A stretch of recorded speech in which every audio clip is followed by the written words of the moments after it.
Graça e paz, irmãos, amém? Isso, graças a Deus, mais uma vez juntos, para compartilharmos a palavra do Senhor. Isso é uma bênção, né? Oh meu Deus, nem parece que aconteceu nada antes, né? Mas tudo bem, está gravando, ninguém que vai ver, sabe? Abra a sua Bíblia, Mateus capítulo 14, versículo de número 22. Mateus 14, verso 22.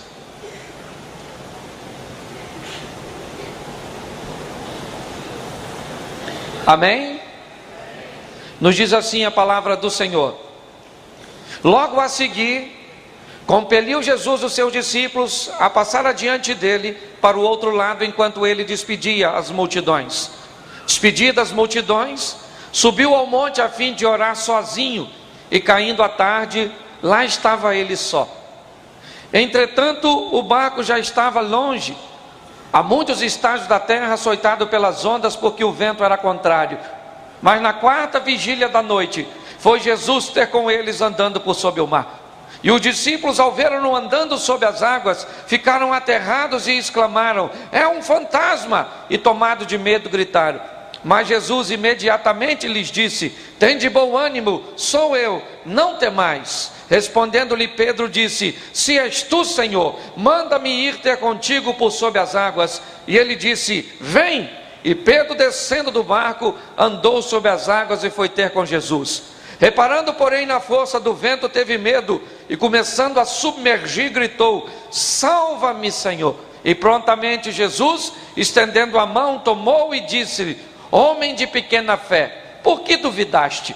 Subindo ambos para o barco, cessou o vento. Então os que estavam no barco o adoraram, dizendo: verdadeiramente és o Filho de Deus. Feche os seus olhos por um momento. Senhor nosso Deus e Pai, em nome de Jesus, queremos continuar ouvindo a Tua voz. Fala conosco, Senhor, e usa-me como um canal de bênção, em nome de Jesus. Amém.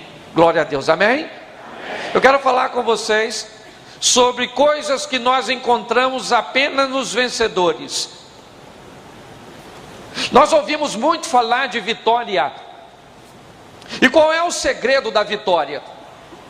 Será que Deus tem seus privilegiados? Será que Deus tem uma panelinha? Aqueles cujos quais Deus disse: a esse vou fazer vencedor, e eu não fui muito com a cara daquele ali não, e por isso ele vai ser perdedor? Será que é assim que funciona? Não. A diferença do vencedor e do perdedor não está em Deus, não. Está na decisão que essas pessoas resolveram tomar. Porque o Deus está aí, e a Bíblia nos diz que em Cristo somos mais do que... Então, no que depender de Deus, nós vamos ser o quê? Então não depende mais de Deus para eu ganhar, nem você. Agora depende de mim e de você. Nossas escolhas, nossas decisões. E hoje eu quero mostrar para vocês 4 coisas que encontramos na vida dos vencedores. E vamos olhar 3 homens que venceram, que fizeram a diferença, cada um na sua época, é verdade. Não foram contemporâneos. Enfrentaram suas dificuldades particulares, a demanda do seu dia a dia, mas diante delas conseguiram ser vencedores. O primeiro está aqui no texto que lemos, Pedro. O texto começa dizendo que Jesus, olha bem, versículo 22, logo a seguir compeliu Jesus os seus discípulos. Na minha tradução está compeliu. Tem tradução aí que está escrito mandou, outras determinou, outras ordenou, outras obrigou. Eu não sei qual tradução você tem na mão, eu só sei que qualquer uma delas significa uma coisa: os discípulos não estavam a fim de entrar. Jesus disse: eu quero todo mundo nesse barco agora. Eu não estou pedindo, eu estou mandando. Entra no barquinho. E eles entraram. Eles tinham inúmeros motivos para não querer entrar no barco. Da última vez que estiveram num barco com Jesus, quase que o barco afundou, foi traumático. E pior, da outra vez Jesus estava com eles. Dessa vez Jesus disse: vão vocês que eu vou depois. Depois como? Se tinha um barco só. O discípulo deve ter pensado: ele vai não, hein? Agora ele está querendo matar a gente mesmo. Da outra vez, se afundasse para a gente, afundava para ele também. Dessa vez ele nem vai, gente. E aí então, olha só, eles entram no barco e vão. E Jesus fica para despedir a multidão. Só que a Bíblia diz que o vento era? Quem mandou eles irem? Então o vento tinha que estar soprando para onde? Por que o vento está soprando contra? Porque é na adversidade que nós crescemos, gente. É nas dificuldades que nós aprendemos a manobrar melhor a nossa embarcação. Pode notar que as crises que você viveu te deixaram marcas profundas e grandes ensinamentos. É ou não é verdade? Estão lá. E cadê Jesus? Escureceu, vento contrário, e ele nem apareceu. A água estava querendo entrar, adrenalina na veia, e quando a adrenalina entra, cada um pensando em si. Os discípulos olhando um para o outro, diz: ele vem mais não. Ele vem não. Quem é que vai entrar com ele nesse mar desse jeito? Não vem não. Gente, mas ele falou que vinha, mas não vem, gente. Na quarta vigília da noite, tu sabe que horas é quarta vigília? Tu deve estar pensando agora: pastor, não sei nem que horas é a primeira. A primeira começa às 18 da tarde e muda de 3 em 3. Ou seja, de 6 às 9 da noite, ou a 21, é a primeira. De 21 à meia-noite é a. De meia-noite às 3 da manhã a. E de 3 às 6 a. Jesus foi encontrar com o discípulo depois das 3 da manhã, tudo escuro. Vem ele, dando um rolezinho em cima d'água, literalmente tirando onda, é ou não é verdade? Vem ele, andando, se botou Isaac Newton no bolso nessa passagem, não foi? Você aí que gosta de física. Vem ele andando em cima d'água, dando um rolé, tranquilo, tudo escuro. Quando alguém gritou lá de dentro do barco, quando viu: é um fantasma! Vê se isso é coisa de alguém gritar. Já está todo mundo com medo. Ninguém correu. Estava em alto mar, né? Não tinha para onde correr. E foi aquele alvoroço: socorro, socorro, socorro, fantasma. E não tinha mulher não, hein? Era só machão. E aquela gritaria. Aí Jesus gritou lá de fora: calma, gente, que fantasma? O quê? Sou eu? Aí Pedro chega na beiradinha do barco, olhou, tudo escuro, o barco chacoalhando, neblina. Aí, ao Senhor mesmo, ele nem tem certeza. O texto diz: se é o Senhor, manda eu ir aí, poxa. Pedro bebeu. Não, Pedro bebeu, gente. Tem um cara andando em cima d'água, ninguém sabe quem é. Alguém já falou que é fantasma. O indivíduo falou que é Jesus, mas Pedro não sabe. Jesus disse: aí. O Pedro disse: aí, se é o Senhor mesmo, manda eu ir aí. Eu imagino os discípulos falando: ele bebeu alguma coisa? Ele está doidão, gente. Tiago e João era sócio dele, deve ter falado o quê? Deixa ele ir, cara. Ele é sócio da gente, cara. Se ele morrer, é menos um na sociedade. Ou não? E Pedro disse: eu quero ir aí. Gente, qual era o local mais seguro nessa ocasião? Se você estivesse lá, onde você ficaria? Lógico, porque o barco é o conforto da mermice. Só que se você quer viver o novo de Deus, tu tem que sair do barco. O novo de Deus não está na mesmice, está em você fazer algo que você nunca fez.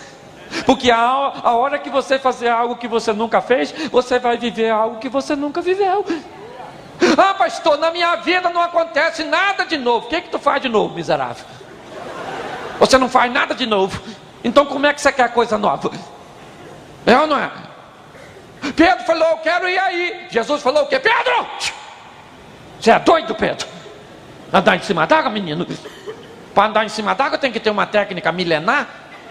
E só eu detenho tal conhecimento do oráculo. Foi isso que Jesus falou?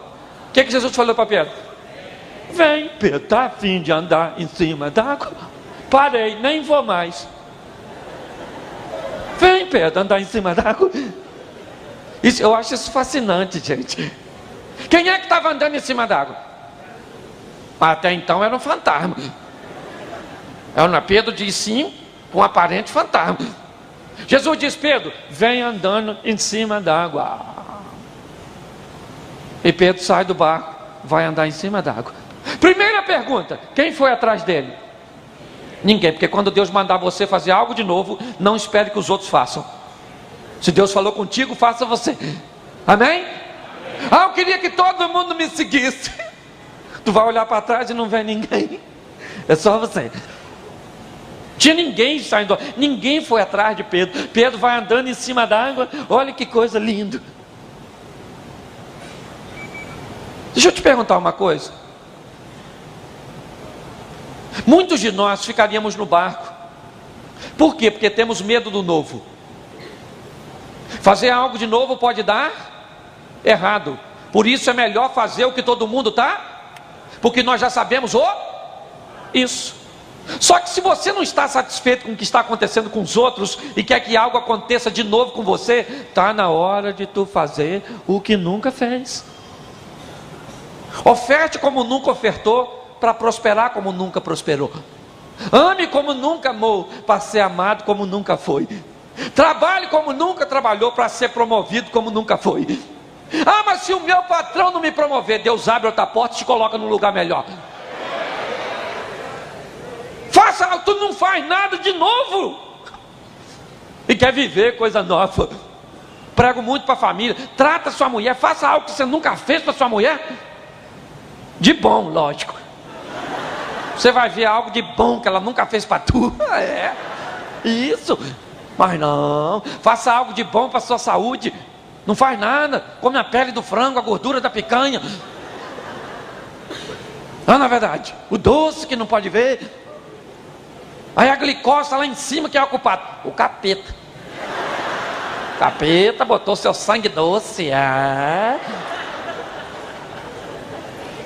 Gordura, não faz o exercício, não corre, não faz um abdominal, não faz nada, meu Deus do céu. Aí depois está com problema nas coronárias. Pastor, uma seta.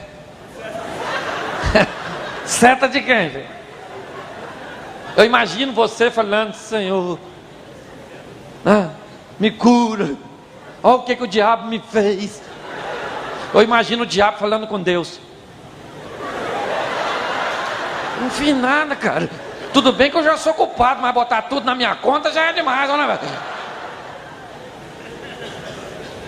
Pare para pensar. Está na hora de você fazer o que Pedro sai andando em cima d'água. E aí eu te pergunto: vamos imaginar um culto de segunda-feira na igreja dos apóstolos, como esse, onde 11 homens poderiam se levantar dentro da igreja e dizer: essa semana nós vimos um homem andando sobre... Só que num culto de segunda-feira da igreja dos apóstolos, um homem poderia se levantar dentro da igreja e dizer: o homem que eles viram andando sou eu. Porque quem sai do barco conta milagres a respeito de si mesmo, enquanto quem fica no barco só conta milagres a respeito dos outros. Está na hora de você decidir quem você quer ser. Você quer contar os milagres da vizinha, da amiguinha, da irmãzinha, ou você quer contar os seus milagres? Hoje eu vejo pessoas que são especialistas de contar milagres dos outros. As coisas estão sempre acontecendo onde? Ali, mas nunca aqui. Está na hora das coisas parar de acontecer na vida dos outros. E por que acontece lá? Porque os outros fazem coisas que nós ainda não fizemos. A hora que nós fizermos coisas que nunca fizemos, você vai ver coisas novas acontecerem. Então a primeira coisa que eu quero falar com vocês é sobre ousadia. Seja ousado, meu irmão, faça. Vai dar errado? Se der errado, não faz mais. Muda a maneira de fazer.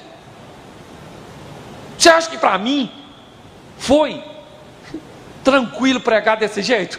Já falei disso no meu DVD. Tem gente que me chama de palhaço, diz que eu estou transformando igreja em cabaré, diz que eu sou da Zorra Total. Fala tudo a meu respeito. E eu faço o quê? Continuo pregando. Eu não estou nem aí, que se dane. Eu aprendi assim com a vida, meu irmão. Eu não levanto de manhã, está chovendo, que se dane o vendedor de picolé. Eu, na verdade, está chovendo, o problema é dele, não é meu. A gente tem que levar a vida desse jeito. Me perdoe se tem alguém que vende picolé, ok? Sei que você precisa do sol. Mas está na hora de fazermos o que nunca fizemos, para vivermos o que nunca vivemos. Amém? Amém. Seja ousado.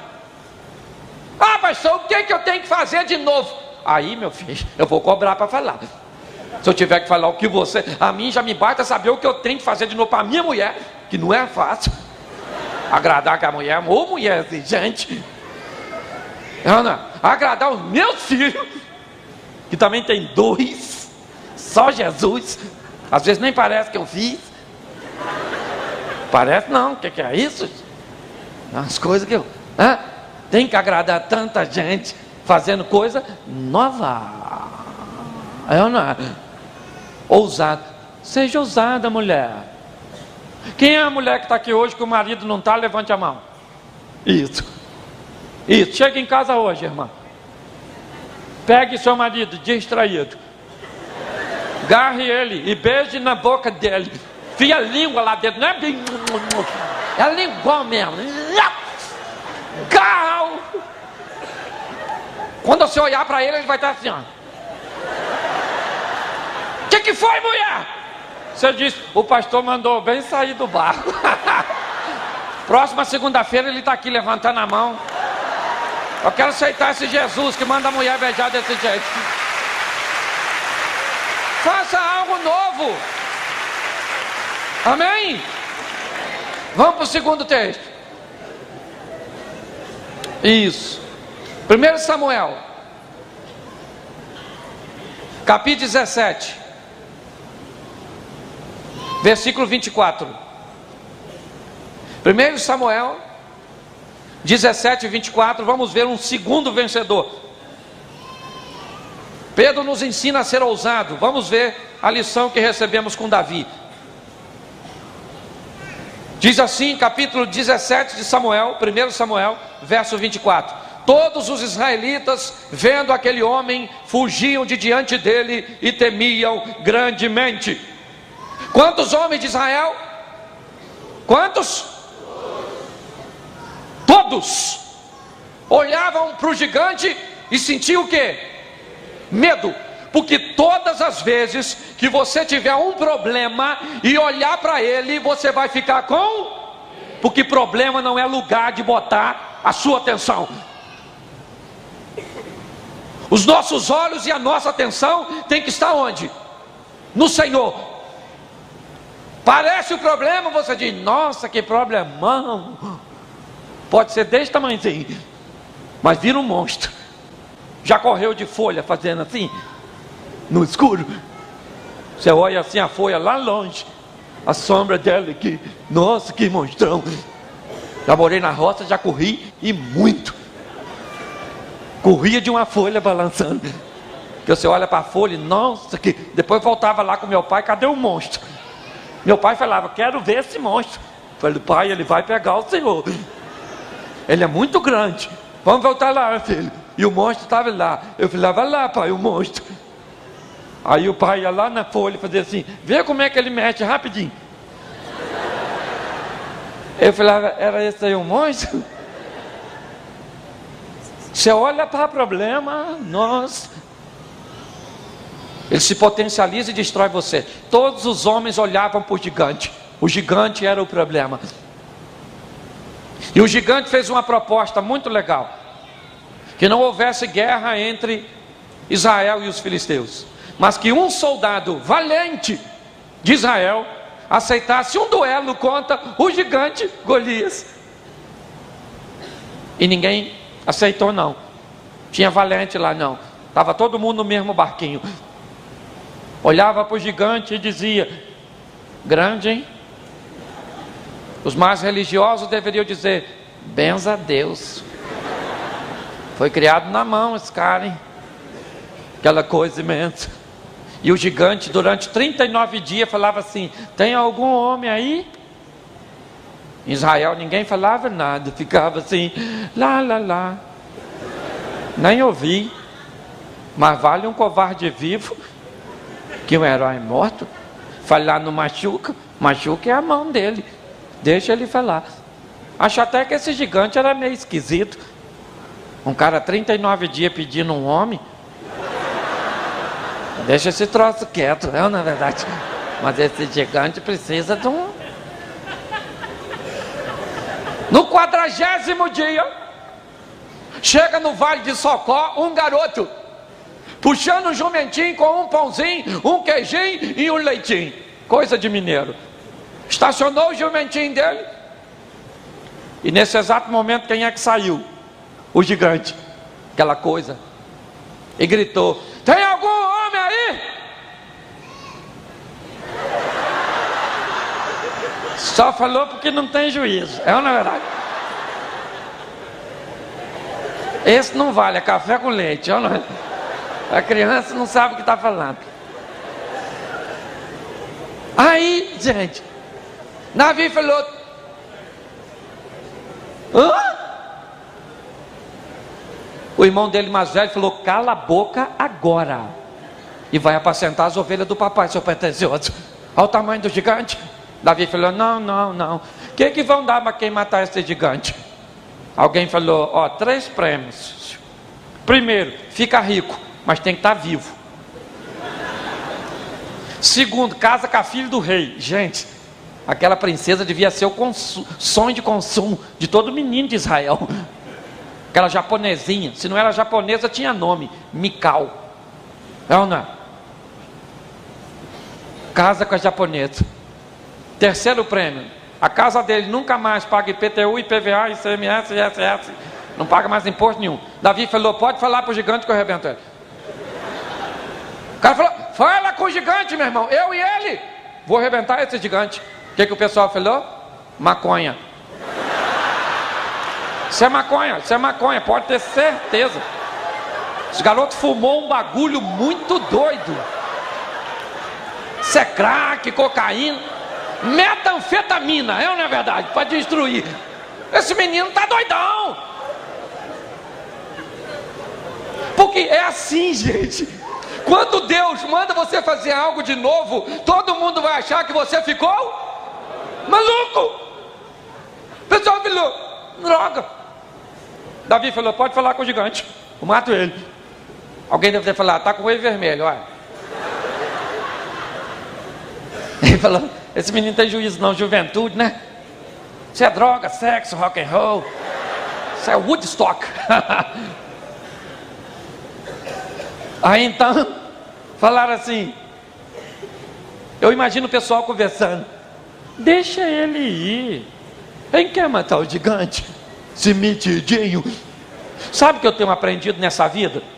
Quem não vence detesta ver você vencendo.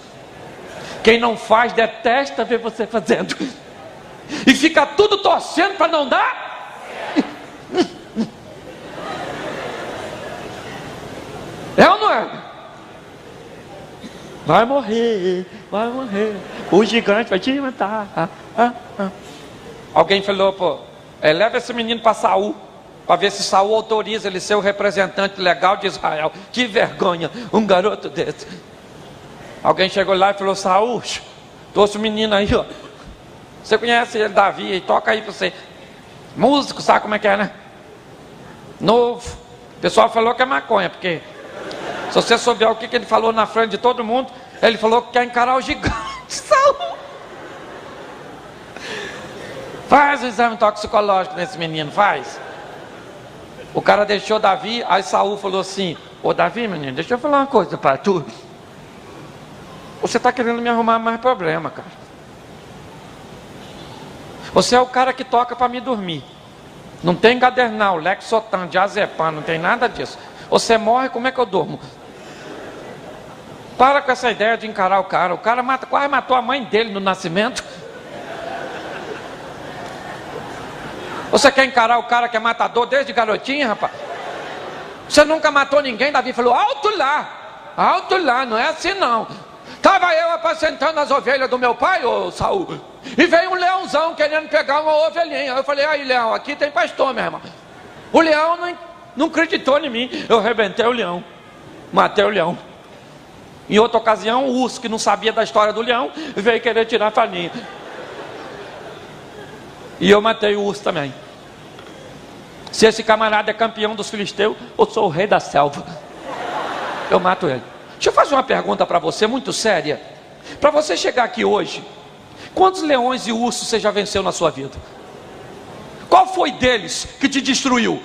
Então não é esse que você está enfrentando hoje, ou que você vai enfrentar amanhã, que vai te destruir. Porque o Deus que te deu vitória no passado é o mesmo Deus que peleja por você hoje. Não tenha medo do gigante. Davi falou, eu vou matar esse. Saul falou, vai com Deus, filho. Foi um prazer ter te conhecido. Não tem jeito não? Não. Então vai. Davi passou no riacho, pegou 5 pedras e foi encarar o gigante. Chegou lá no vale de Socó, está todo mundo olhando. Sei nem o que Israel está fazendo lá, porque ninguém acreditava na vitória do Davi. O pessoal estava lá só para ver a desgraça e depois correr. Davi chegou com a sacolinha de pedra, uma tiradeira e um pedacinho de pau.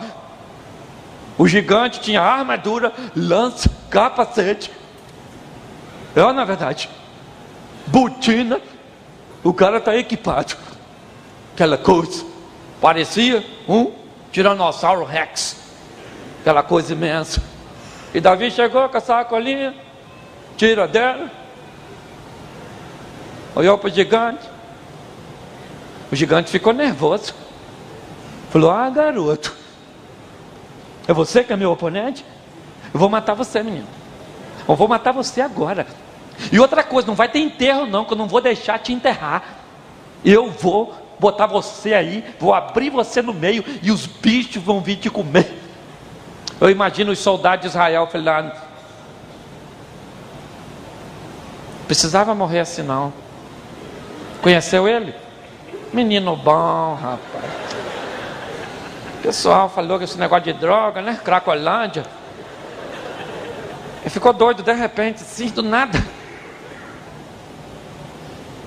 Quando Golias terminou de falar, Davi falou, grandão, deixa eu falar uma coisa para tu. Quem vai matar você só bem eu. Eu vou dar uma pedrada nesse cabeção seu, rapaz. Essa moranga sua, na verdade. Para acabar com dor de cabeça, é caixa de paracetamol fechada, Uma meningite num cara desse não cura, Vou matar você, vou dar-lhe uma pedra. Já está tudo planejado, tem 5 pedras. Se errar uma, quase uma pistola de pedra. 5 tiros. Vou dar-lhe uma pedrada em tu. Por que Davi vai matar Golias na pedrada? Porque Davi andava com a tiradeira o dia todo, tacando pedra, tocando arpinha, tocando arpinha, tacando pedra. Ele era bom nas duas coisas, pedrada e arpinha. Porque se você quer ser um vencedor, seja bom naquilo que você faz. Faça com excelência. Tudo que vier à tua mão para fazer conforme todas as suas forças. Quer ser bom? Quer ser vencedor? Seja bom. Bom. As pessoas dizem que não tem emprego. Não tem emprego para gente ruim. Na verdade, hoje no nosso país falta uma coisa: qualificar, seja perito na pedrinha. Você vai ver se as portas não se abrem. Pastor, o que você fazer? Você sabe, esses dias os caras falam comigo, pastor, o senhor ora para arrumar um emprego? Lógico, você faz o quê? Tudo. Senhor, abençoa para esse bombril. Você tem que saber o que você vai fazer da vida. Eu falei isso aqui num culto, agora eu estou gravando. Esse dia o cara falou comigo que queria ser médico. Falei, bom negócio, disso, mas eu não quero estudar. Falei, aí fica difícil. Sabe o que ele falou comigo? Mas a Bíblia diz que Deus pode tudo. Falei, o miserável conhece a palavra. O arrogante. falei, Deus pode transformar você em médico sem estudar, lógico. O senhor ora? Eu falei, claro. Botei a mão nele, mandei ele fechar os olhos. Falei, Senhor, leva esse menino para a Amazônia, põe ele numa tribo indígena, promove ele a pajé e deixa ele fazer medicina alternativa. O cara tá de onda com a minha cara, poxa. Ô meu irmão, você tem que ser bom no que você faz. Você é pedreiro, seja um bom pedreiro. Você é mecânico, seja um bom mecânico. O que é que você vai ser na vida? Davi foi para lá e falou, é a pedra. Girou a tiradeira, meu irmão, mas deu-lhe uma pedrada naquela cabeça, que aquele gigantão caiu estatalado lá no chão. Aí Davi foi lá, pegou a espada do gigante e falou, qual é, meu irmão? Quem é o quê, de quê, para quê, por quê? Tá machão? Cortou o que do gigante? Por que ele cortou a cabeça do gigante? Você já viu alguém na rua sem perna? Já ou não já? Sem dente? Sem cabelo? Sem cabeça? Sem cabeça não. Porque quem corta a cabeça não dá paliativo, resolve o problema. O problema não é para brincar. Arranca os dentes do seu problema que ele corre atrás do seu banguelo. Raspa a cabeça do seu problema que ele corre atrás do seu careca. Agora corta a cabeça do seu problema para você ver. Então, enquanto Pedro me ensina ousadia, Davi me ensina a coragem. Coragem para enfrentar o gigante. Não interessa o tamanho do gigante. Sabe o que Davi diz para o gigante? Você vem a mim com espada, escudo, lanças e outras indumentárias mais, mas eu vou contra você em nome do Senhor dos Exércitos. E sabe onde essa história começa? Sabe onde essa história começa? Quando o gigante desafia Israel. Se você conhece um pouquinho a Bíblia, Davi diz uma frase: quem é, pois, esse incircunciso? Quando Davi fala de circuncisão, ele está dizendo o seguinte: este camarada é grande, mas eu sou circunciso e ele não. E a circuncisão tinha qual a conotação para um homem de Israel? Aliança, promessa. Davi está dizendo: esse cara é grande, mas eu tenho promessa. Ele é campeão, mas Deus é comigo. E Davi sabia muito bem que se Deus era por ele, quem poderia ser contra ele? Foi lá e matou o gigante. E ele só matou o dele, entendeu? Porque quem mata o seu gigante, quem é? Você, Jesus. O seu gigante é para tu matar. É assim que funciona. Nós temos o nosso gigante. Talvez hoje o seu gigante seja o desemprego, seja a enfermidade, seja a crise no casamento, seja problemas emocionais. Eu não sei quais são os seus gigantes. Eu só sei que você pode olhar para ele, se acovardar e vê-lo te desafiar dia após dia e nada acontecer. Ou você pode obter coragem, saber de que você não peleja sozinho, levantar a cabeça e dizer: aí, gigante, eu vou te vencer. E você vai ver que no final a vitória vai ser sua. Amém? Pior, tem gente aí perdendo briga, não é nem para gigante, é para anão. É ou não é? Nossa, que problemão, pastor. Nossa. É ou não é? Quero inserir essa história que eu também já gravei no DVD, mas eu quero inserir aqui, só para você entender o que é problemão.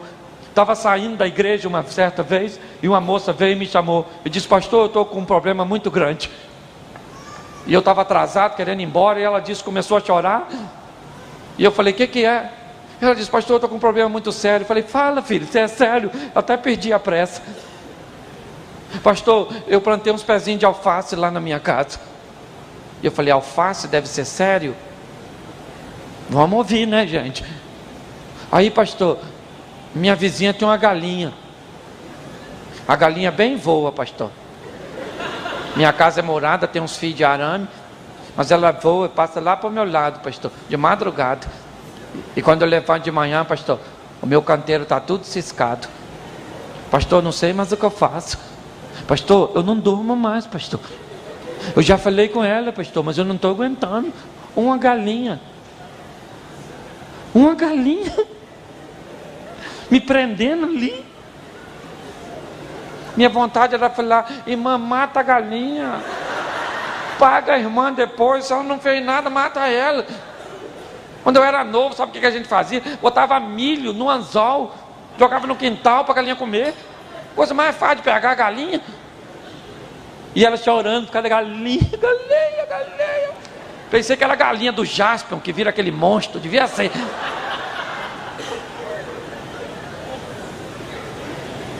E eu ali preso por causa da galinha.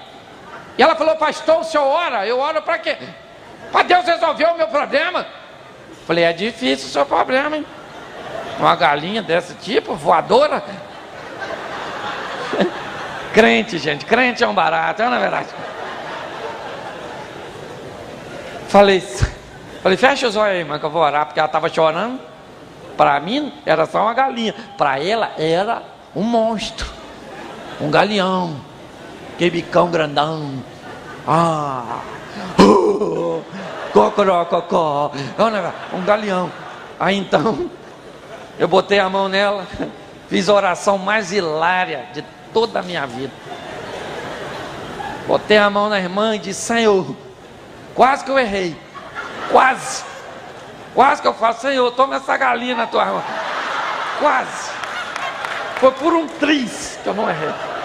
Eu falei: Senhor, toma aquela galinha na tua mão, meu pai. Põe uma gripe do frango naquela miserável. Põe um gogo, mas mata aquela galinha que eu quero ir embora. Em nome de Jesus. Abri o olho, a irmã chorando: pastor, o senhor acha que ela vai me dar vitória? Eu falei: irmã, se Deus não matar a galinha, mato eu, mas eu vou embora. Uma galinha, gente. Hoje tem gente potencializando problema. Tenha coragem, encare os seus gigantes, porque Deus vai te dar vitória. Amém? Amém. Isso, vamos para o último texto. Abra aí Juízes, capítulo 6. Oh, meu Deus do céu. Como é que esse povo aguenta ouvir isso de novo?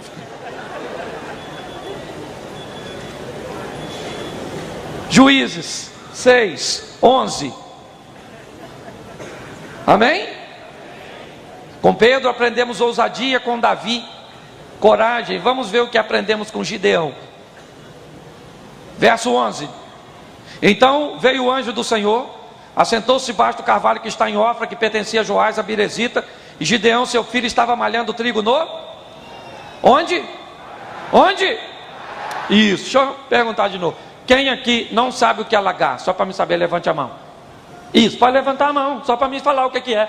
Senão eu falo lagar, o povo fica: lagar, era no lagar, acredita? Mas o que é lagar? Eu não sei não, deve ser a metade de uma lagarta. A mente vai por associação. Língua portuguesa tem disso. Uma palavra com um montão de significado, palavra, ninguém é obrigado a saber tudo. Uma palavra com um montão de significado, a palavra graça. Nós somos salvos pela? Mas a salvação não é de? Mas eu queria saber qual a sua? O culto amanhã na casa da sua irmã? Queria dizer que hoje você está uma? Queria perguntar o que você está achando? De uma palavra só. Pregação está a minha cultura. A palavra coisa, o que é coisa? Coisa não é coisa nenhuma, explica tudo. Fala para mim o que é coisa. O que é coisa? Você não sabe, mas você fala. Porque a coisa explica tudo. Se eu estivesse aqui falando e dissesse: estou sentindo uma coisa estranha. Ó, depois eu tenho bem uma coisa para te falar. Gente, olha, nesses últimos dias a coisa tá feia. E já virou até verbo. Tem gente falando: eles estão coisando. É ou não? Até verbo esse troço já virou. Então você não é obrigado a saber tudo. Mas tudo isso só para explicar lagar. Lagar é um tanque para beneficiamento de uvas. Lagar é o local onde as uvas eram jogadas para serem prensadas, para virar vinho, suco ou vinagre, dependendo da qualidade da uva. Só que o texto diz que Gideão estava malhando o quê? Onde? No lagar. E trigo não se malha no lagar.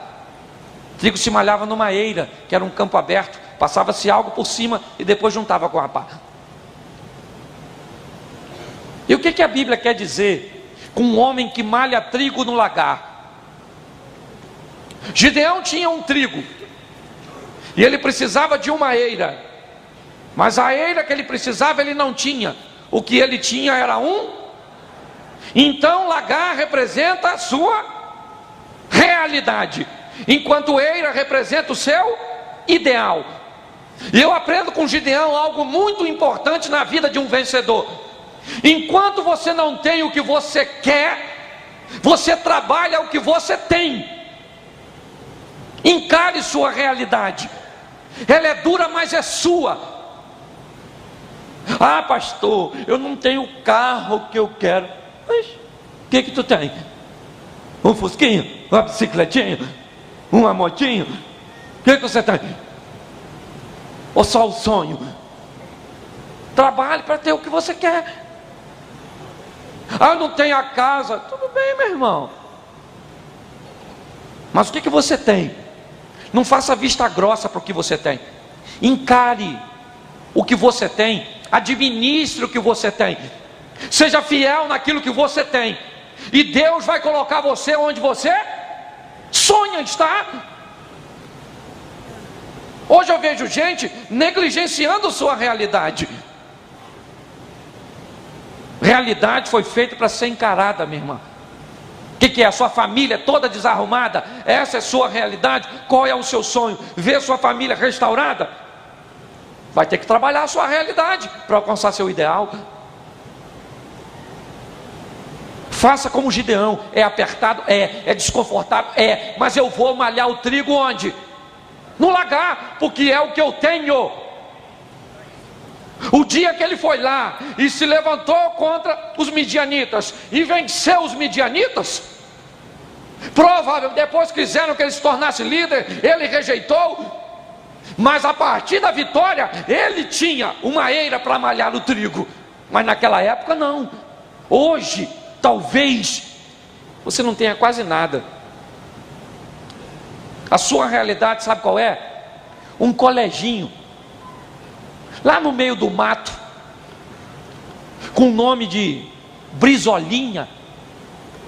Nem Brizolão é o Linha, que é pequenininho. Não sei se por aqui tem. Lá onde eu moro tem.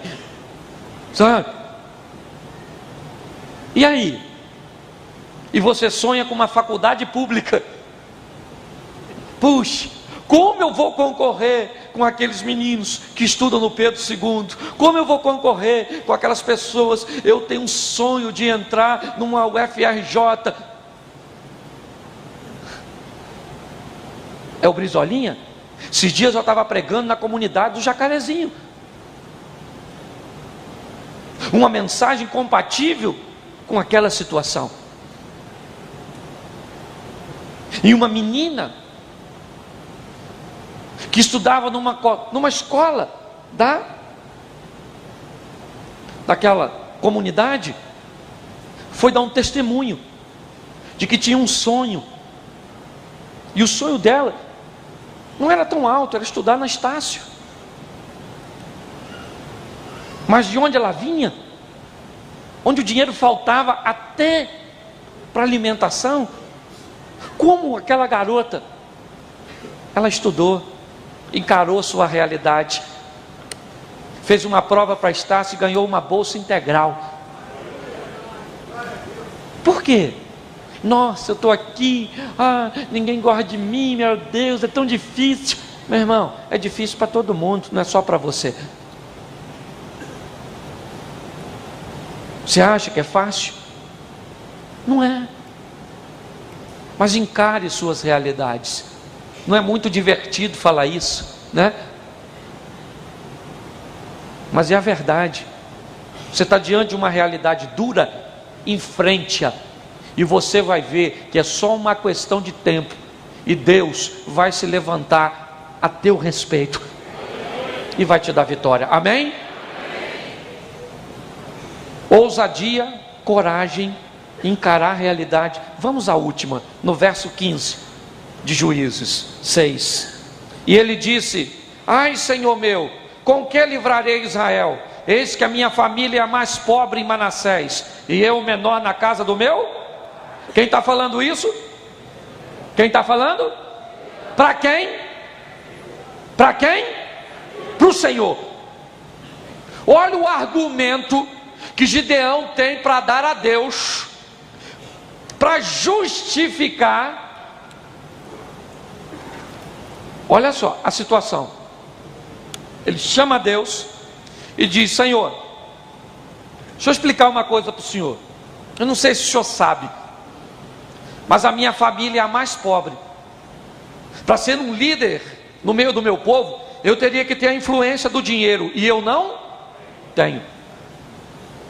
E para piorar, eu ainda sou o mais moço na casa do meu pai, e não tenho sobre mim a bênção da primogenitura.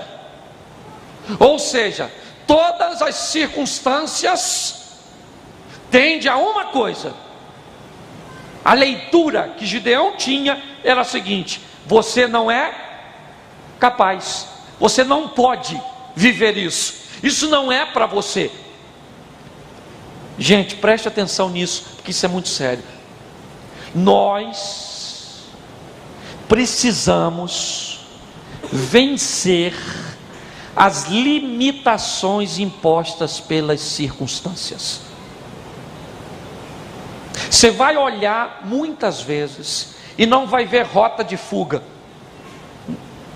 Você vai ver, até porque tem uma coisa que eu aprendi nesses meus 22 anos de caminhada cristã: a visão que Deus nos dá é sempre maior que os recursos que nós temos. Sempre. Sua visão nunca vai ser compatível com seus recursos. Os recursos sempre são menores que a visão. Por quê? Porque as circunstâncias vão dizer para você: você ser curado, o médico já falou que isso não tem cura. Lembra da minha prima que eu falei para vocês aqui, que tinha um tumor no cérebro? Está curada, dando testemunho nas igrejas. O local do tumor tem uma sombra, e o médico disse: o tumor não está mais aí, não sabemos para onde ele foi. Força da mente, botou o tumor para fora. Falei: minha prima, se você tiver com a força da mente assim, que expulsa tumor, meu Deus do céu. Você vai olhar e o médico vai falar para ela: você, menina, não tem 15 dias de vida. Está lá, ó, firme, forte, contando o que Deus fez. A circunstância pode querer te limitar. Ah, eu não tenho dinheiro para isso. Ah, eu não tenho saúde para isso. Ah, eu não tenho... Você pode se acovardar diante das limitações impostas pelas circunstâncias, ou você pode vencer e viver o que esse homem viveu. 3 vencedores, super-homens. Pedro, quando estava chegando, falou o quê? Senhor, salva-me que eu estou afundando. Isso que eu estou fazendo é perigosíssimo. Jesus segurou e falou: segura aqui, homem de pouca fé. Se ele era de pouca fé, quem estava dentro do barco era de pouco o quê? O Davi, você pensa que ele não tinha medo? Por que levou 5 pedras? Se não tivesse medo, leva. Vai dar tudo certo. Aqui para tu que ele não tinha medo. Esse dia eu fui numa igreja, o cara cantou um hino que o Daniel dormiu na jupa do leão. Falei: se Daniel dormiu aquela noite, eu não posso pregar sobre ele. Ele é super-homem. Como eu já disse aqui, e eu detesto super-homem, porque um cara que veste a cueca por cima das calças não merece o meu respeito. Não. Ninguém é super-homem não, meu filho. Você tem que olhar para a circunstância, ela vai dizer: você não vai conseguir, e você diz: eu não estou sozinho, eu não estou puro, eu estou acompanhado. Tem alguém bem comigo, que vocês não vê, mas ele está aí. É assim que funciona. Então, para recapitular: seja ousado, corajoso, Encare sua realidade e vença as limitações, que você vai alcançar a vitória. Vale um amém? Amém. Fecha seus olhos aí agora. Pode fechar que ninguém vai pegar nada seu não.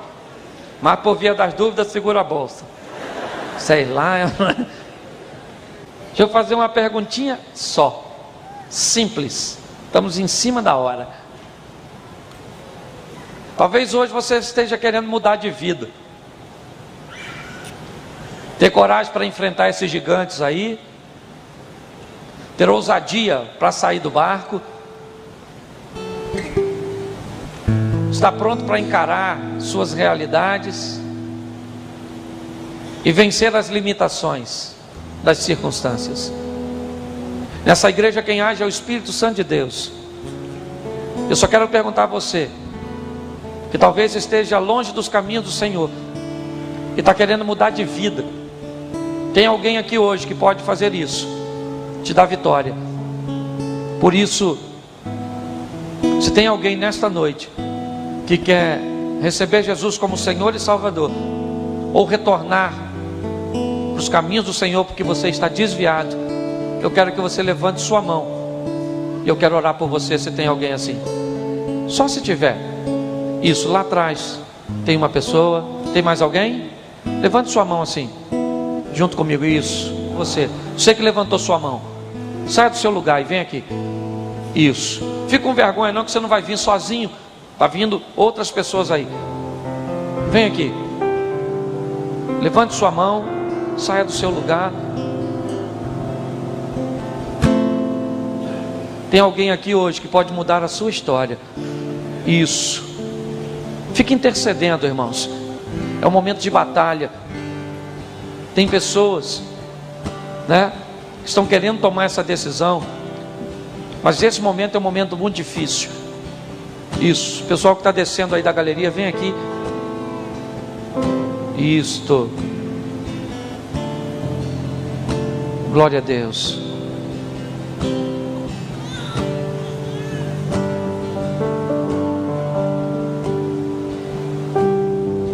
Isso, vá perguntando a Deus: Senhor, é hoje a minha noite? É isso que o Senhor quer para mim? Nós não queremos constranger você, você é visitante. Se tem uma coisa que nós queremos tratar bem nessa igreja, né? Diante de todos os membros, obviamente, mas é você que nos visita. O bom tratamento, a boa recepção, a cordialidade, o respeito faz com que você retorne novamente. Nós não queremos te constranger, mas saiba de uma coisa. Olhe para mim e grave o que eu vou falar agora para vocês. O carro que você anda ou que você vai andar, a casa que você mora, a sua conta bancária, daqui a 100 anos não vai fazer diferença nenhuma para vocês. Nenhuma. Mas a decisão que vocês tomam aqui hoje vai ecoar na eternidade de vocês. Um dia isso que vocês estão fazendo aqui darão o direito a vocês de terem um encontro com Jesus. E vocês se lembrarão deste dia, desta noite, a noite em que Jesus mudou a história de vocês, a noite que vocês saíram do barco para viver com Jesus o sobrenatural. Pastorzão, vem aqui. Esse é o pastor da nossa igreja, pastor presidente, pastor Paulo. Ele vai estar orando, amém, e terminando esse culto. Vamos ficar de pé agora. Já estamos fechando o culto. Estenda suas mãos para essas pessoas. Estenda na direção delas, abençoando essa decisão tão linda que elas tomaram. Senhor Jesus, nós te agradecemos, porque hoje eles recebem a Jesus Cristo como único e eterno Salvador. Os seus nomes estão agora inscritos no livro da vida, e agora eles se tornam filhos de Deus através da adoção de Jesus Cristo. Ó Pai, opera a obra da regeneração nessas vidas, santificando-os a cada dia, tornando-os a cada dia semelhantes ao Teu Filho amado. Ó Pai amado, te agradecemos pela ousadia que eles tiveram, pela coragem que eles tiveram. que eles não olharam para as suas limitações, mas vieram aqui à frente beber da água da vida que é o Senhor Jesus Cristo, saciando a sede espiritual, e eles terão dentro do interior, vendo rios correndo de água viva, que transbordarão o ser de cada um, e completará todo o vazio da alma, e eles transbordarão, porque receberão, estão recebendo nesta noite, já receberam o teu Espírito Santo. Ó Pai amado, fique com eles, Senhor, e com cada um de nós. Nos leve com a tua santa paz, com a tua proteção para os nossos lares, em nome de Jesus. Amém.